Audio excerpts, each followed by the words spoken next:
This is Heliox, where evidence meets empathy. Independent, moderated, timely, deep, gentle, clinical, global, and community conversations about things that matter. Breathe easy, we go deep and lightly surface the big ideas.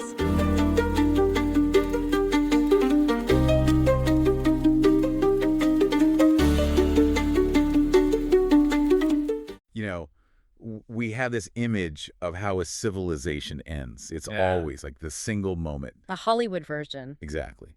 The big one. An asteroid, a supervolcano, maybe a zombie apocalypse. We're sort of conditioned to look for that final scene, the moment where everything just goes black. The cut to credits, yeah. But what if it's not like that?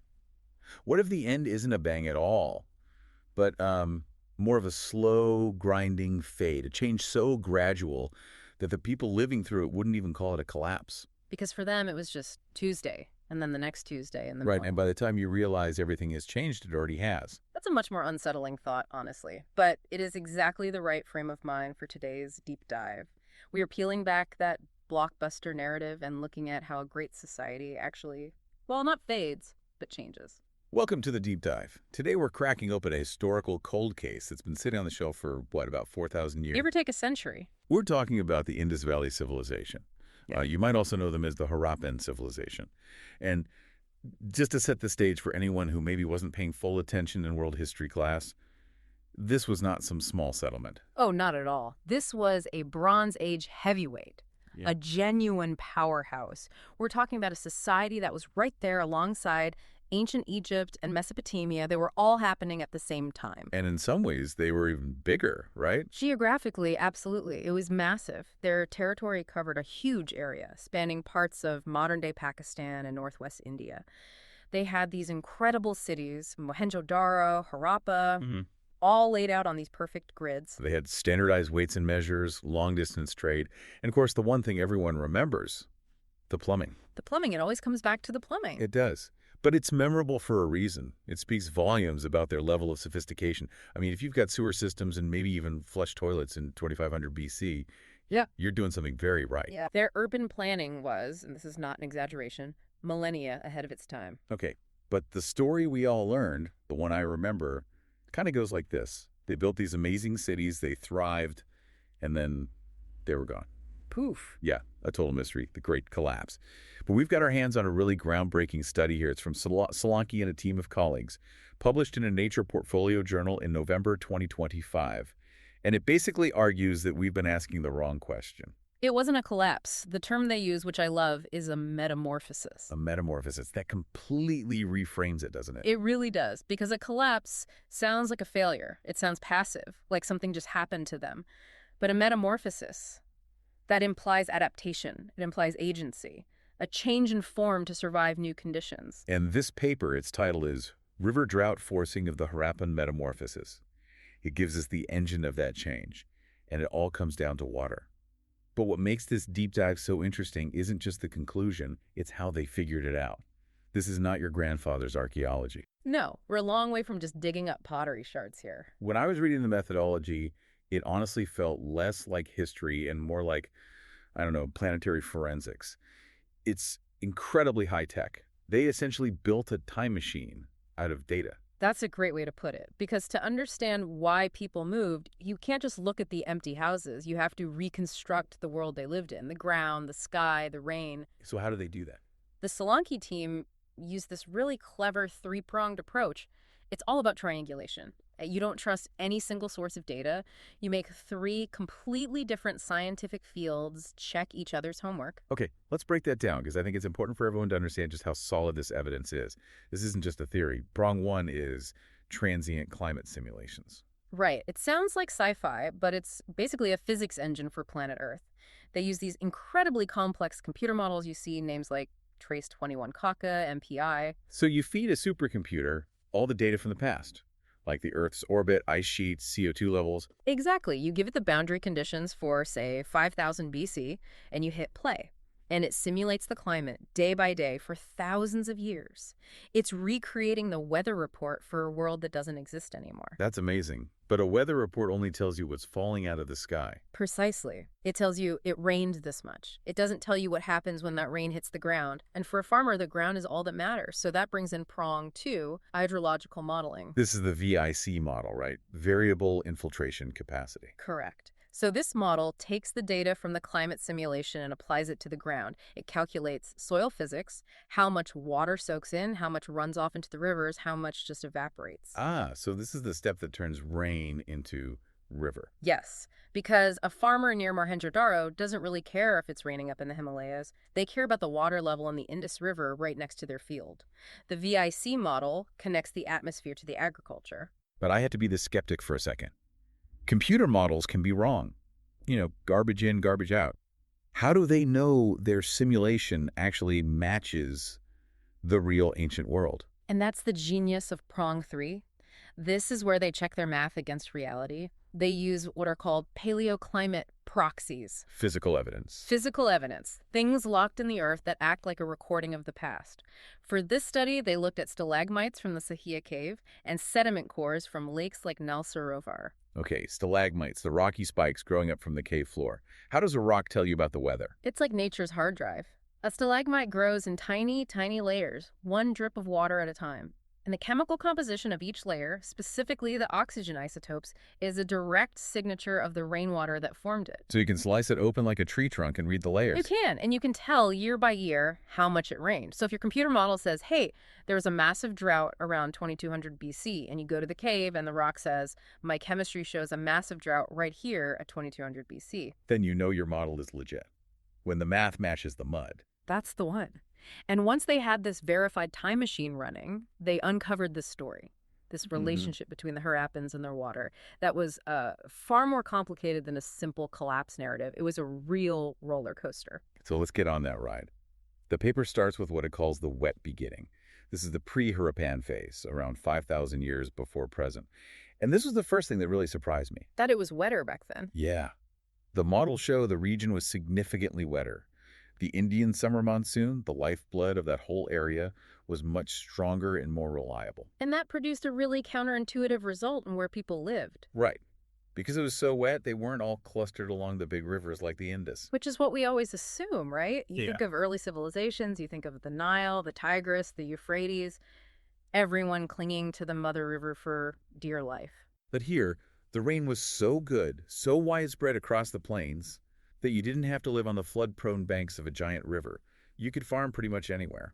The study makes it clear the early settlements were dispersed. They were taking advantage of this widespread moisture. They didn't need to be totally dependent on the river. Not yet. Right yet. Because then things start to change. Around 4500 BP, we get this transition into the mature Harappan phase. And this is the paradox. The climate starts getting drier. And that's when the great cities are born. It seems completely backward. Things get worse, so you build bigger. It does seem backward until you think about it as a response to stress. It's a kind of Goldilocks moment that turns into a trap. As that reliable, widespread rain starts to fail, people can't just survive anywhere anymore. So they're forced to move. They're forced to congregate. They move towards the one thing that's still a reliable source of water: the Indus River and its tributaries. So the rise of these huge cities, Mohenjo-daro and Harappa, it wasn't a sign of abundance. It was actually a survival strategy, a response to scarcity. I think that's exactly right. Complexity is often a response to stress. You have to organize to manage a dwindling resource. They packed in along the river arteries to control the water, for trade, for mutual support as the lands around them dried out. The river became everything. The cities were, in a way, lifeboats. That just flips the whole script for me. I always pictured city building as this act of confidence. You're saying it was an act of desperation? A very organized, very engineered act of desperation, yes. But the problem, as the Solanki data shows so clearly, is that the drying didn't stop. It wasn't a temporary dip. It was a long, grinding trend. How bad was it? Over the full period, the simulation shows a persistent reduction in rainfall of about 120 millimeters. 120 millimeters. I'm trying to translate that. That's less than 5 inches of rain, right? Over a whole year. It is. And it might not sound like a lot to us, but you have to put it in context. In an arid or semi-arid landscape, that is the entire margin between survival and failure. It's the difference between a crop that makes it and a crop that withers. And on top of losing the rain, it was also getting hotter. Yep. The models show about a ½ degree Celsius rise in the annual mean temperature over that period. Again, half a degree. To our modern ears, conditioned by forecasts of 1.5 or 2 degrees of warming, that sounds tiny. But it's not. That consistent ½ degree massively increases evaporation. It means any water you do get in the soil, in a reservoir, it just disappears faster. Yeah. The atmosphere gets thirstier. It's literally sucking the moisture out of the landscape. So the sponge is drying out and the air is pulling whatever's left away. And the study mentions this really weird pincer movement. The warming was spreading from east to west, but the lack of rain was moving west to east. We were getting squeezed. There's no other way to put it. But here's the thing about the Harappans. They were brilliant. They were resilient. They could probably handle a slow, steady decline. They were master engineers. But it wasn't slow and steady. It wasn't. What broke the system, or rather what forced the metamorphosis, were the shocks. The sudden, intense periods of drought. The study identifies 4 of them. 4 distinct mega-droughts. They just label them D1, D2, D3, and D4. And this is where the story gets really dramatic. These aren't just bad summers. These are generational catastrophes. Let's walk through them because the timing is so critical. D1 hits around 44-45 before present, right at the dawn of that big urban mature Harappan period. You can think of D1 as the warning shot. It affected about 65% of their territory. The study calls it moderate in severity, but only compared to what was coming. A moderate catastrophe. Right. But the river models show this is when the Indus really starts to falter. The discharge is getting weaker. But, and this is a key detail for later, while the northern Indus Basin is drying, the models show that Saurashtra, the region down in modern Gujarat, actually saw its river flow get stronger. Okay, so let's put a pin in that. North is getting worse, south is getting better. That's going to be important when we talk about where they ended up going. Very important. So, D1 passes. They survive. They adapt. Then, a few centuries later, around 422 BP, D2 arrives. And this one is different. How so? D2 is part of a global event. It coincides with what climatologists call the 4.2 kiloyear event. This was a period of intense aridification around the world. It wasn't just an Indus Valley problem. Right, this is when things were going sideways in Egypt with the Old Kingdom in Mesopotamia. Exactly, the curse of Akkad. This global climate event hit the Indus Valley hard. The study shows it impacted something like 89% of their territory. It was much more widespread than D1. The paper mentions a double drought idea here. What's that? The physical evidence, like the sediment from Nal Sarovar Lake, it shows these 2 distinct sharp dips in the water level right around this time. It suggests it wasn't just one long continuous drought, but maybe 2 severe punches back to back. Wow. And you have to imagine the social stress. You've built these huge cities, you're packed in, totally dependent on this river system, and it is visibly failing. Twice. The pressure must have been immense, but they got through it. They held on. And then comes D3. The big one. The big one. Starting around 3826 before present. I had to read the numbers on this one a couple of times. The duration. It lasted for 164 years. 164 years. Just try to wrap your head around that. That is 5 or 6 generations of people. It means if you were born at the beginning of that drought, your children would be born in the drought. Your grandchildren would be born in the drought. Your great-great-grandchildren would live their entire lives and die in that same drought. No one alive would have any memory of what normal rain even felt like. It wasn't a weather event anymore. It was just the new state of the world. And the scope was just total. It hit over 91% of the IVC region. Annual rainfall dropped by about 13%. Which is a huge number. It is. But here's the real kicker. The thing that made D3 so uniquely devastating. The Indus Valley has 2 rain systems. You have the big summer monsoon for the summer crops, the Kharif season.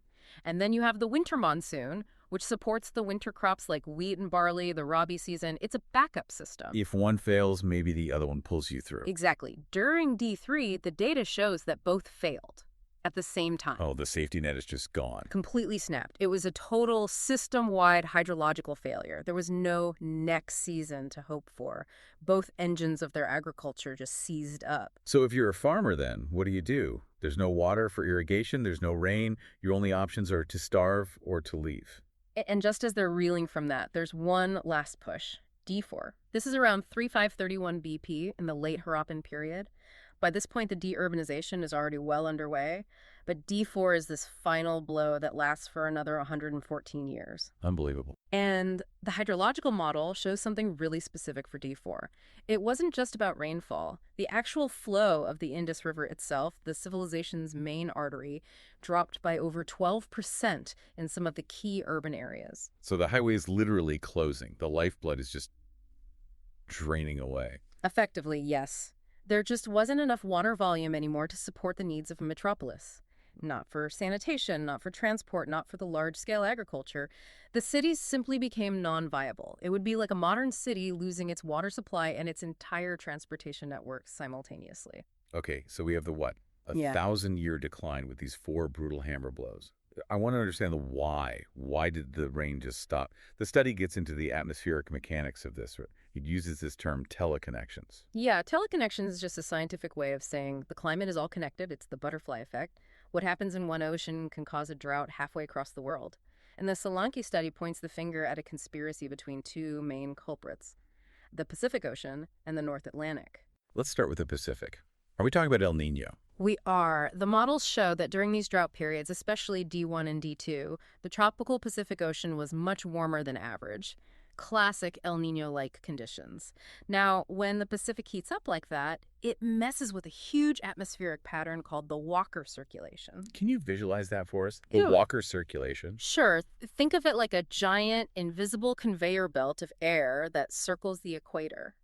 Normally, warm, moist air rises over the western Pacific and Indonesia, creating rain there, and then it sinks as cool, dry air over the eastern Pacific. Okay. In an El Nino, that whole loop shifts eastward.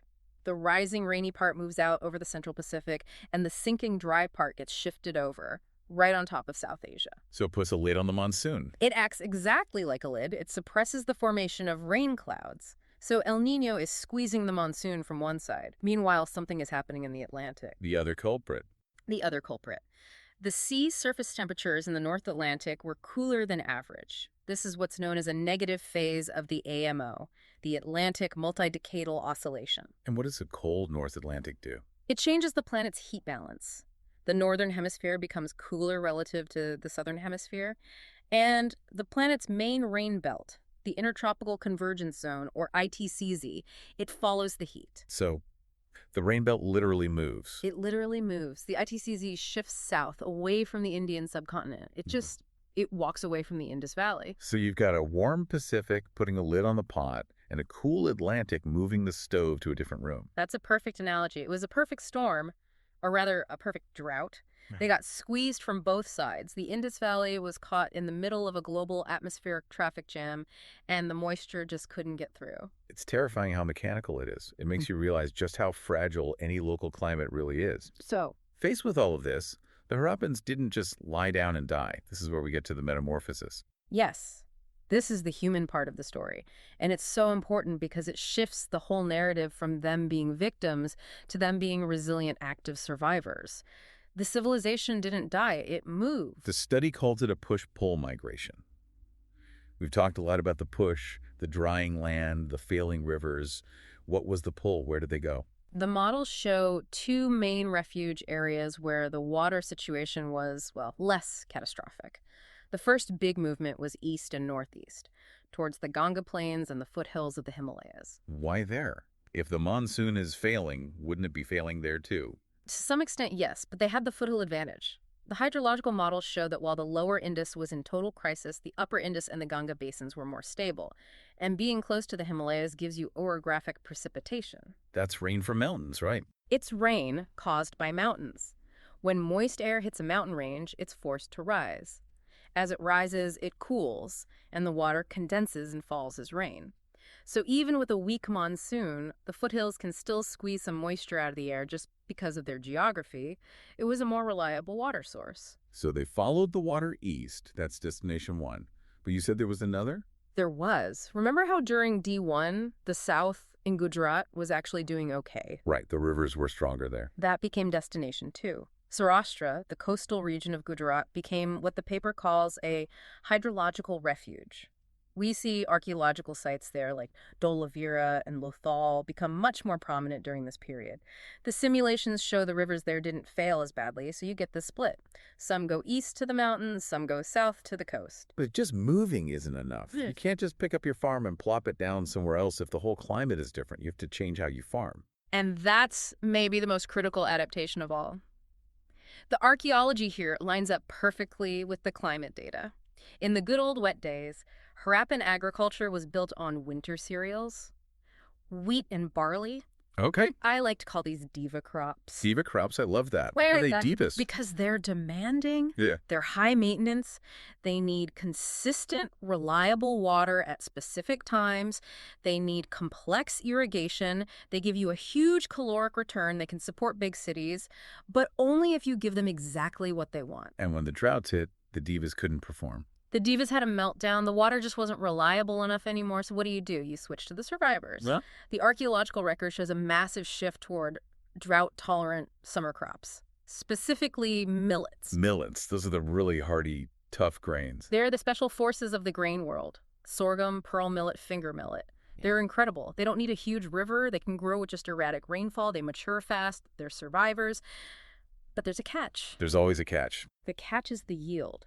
You generally get fewer calories per acre from millets than you do from a big wheat or barley crop. Ah, so there's a direct caloric cost to this adaptation. A huge one. And you cannot support a dense, massive city full of artisans and priests and administrators on a millet-based economy. Not as easily, anyway. You don't get the massive surplus that wheat provides. So changing your diet forces you to change your entire social structure. If you switch to millets, you can't have a Mohenjo-daro anymore. You've hit it exactly. This is the link. Mm. The agricultural adaptation drove the social metamorphosis. The result of the migration and the crop switching was de-urbanization. Those huge centralized cities just weren't sustainable. They broke apart, they fragmented into smaller, rural, dispersed villages. They traded density for security. That's the perfect way to put it. A small village is much more resilient to a local climate shock. A huge city is incredibly efficient, but it's brittle. If the water supply to Mohenjo-daro fails, everybody is in crisis. A network of small villages is less efficient, but it's robust. If one fails, the others survive. And what about that southern group in Gujarat? Did trade play a role for them? A huge role. Those coastal settlements kept their maritime trade links with Mesopotamia going. The paper suggests this acted as a crucial buffer. If your local harvest wasn't great, you had another option. You could import food or trade other goods to get by. That coastal connection gave them a different kind of resilience. This paints such a vivid picture. Yeah. It's not a civilization just falling over dead. It's a society scrambling, experimenting, adapting, finding any way to make it through. It's a slow-motion restructuring of their entire world. For centuries, historians looked at the evidence. The big cities emptying out, the written script disappearing, the standardized weights vanishing, and they called it a dark age. A failure. A regression. Exactly. But if you look at it from the perspective of the people, it wasn't a failure. It was a wildly successful survival strategy. They survived catastrophic climate change by becoming smaller, simpler, and more mobile. We equate civilization with cities, don't we? But maybe real civilization is just people finding a way to continue. I think that's a profound takeaway. And they did continue. The Harappan genetic and cultural legacy is still there. Many of the agricultural practices they developed, the multi-cropping, the reliance on millets, are still fundamental to farming in that region today. The civilization didn't die. It just stopped building big cities. Okay, so let's try to synthesize all of this. We have this powerful new study using climate models and physical evidence to show that the Indus Valley Civilization was hit by a 1,000-year drying trend with 4 brutal mega-droughts as the final blows. All driven by large-scale changes in the world's oceans. And in response, the Harappans executed this incredible metamorphosis. They migrated to where the water was, the Ganga in Gujarat. They changed their diet from thirsty wheat to hardy millets. And they decentralized, moving out of vulnerable megacities and into resilient rural villages. It's an amazing piece of historical and scientific detective work. But this is the deep dive, so we have to ask the big question. Yeah. So what? Why does a 4,000-year-old story about drought and millet matter to us today? Because it's a mirror. It's a case study. We are living through our own period of intense hydroclimatic stress. We are watching rainfall patterns change and rivers dry up. The Harappan story is one of the world's first and best documented examples of climate migration.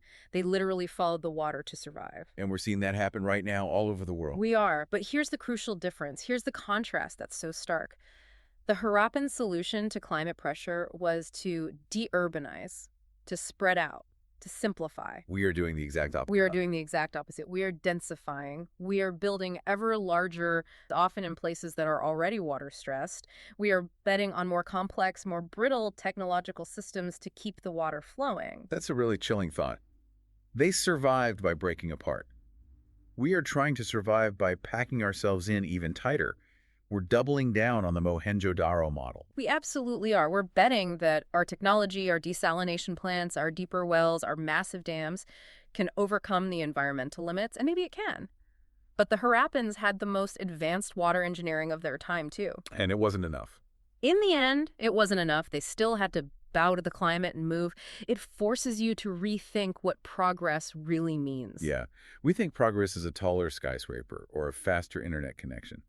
Maybe sometimes real progress is knowing when it's time to abandon the city and go plant some millet. It really makes you ask, if the Harappan solution to a drying world was to disperse and simplify, what does that mean? Are places like Phoenix or Delhi or Mexico City truly resilient? Or are they just efficient? Efficient but brittle. Because as the Harappans learned the hard way, efficiency is fantastic until the rain stops falling for 164 years. Wow. Are we efficient or are we resilient? I think you're right. I think that's the question of our century. A huge thank you to the researchers behind this study. It's incredible how much a computer model and a few cave rocks can teach us about our own future. It really is a fascinating deep dive. Thanks for listening. We'll see you on the next one. Thanks for listening today. 4 recurring narratives underlie every episode: boundary dissolution, adaptive complexity, embodied knowledge, and quantum-like uncertainty. These aren't just philosophical musings, but frameworks for understanding our modern world. We hope you continue exploring our other podcasts, responding to the content, and checking out our related articles at helioxpodcast.substack.com.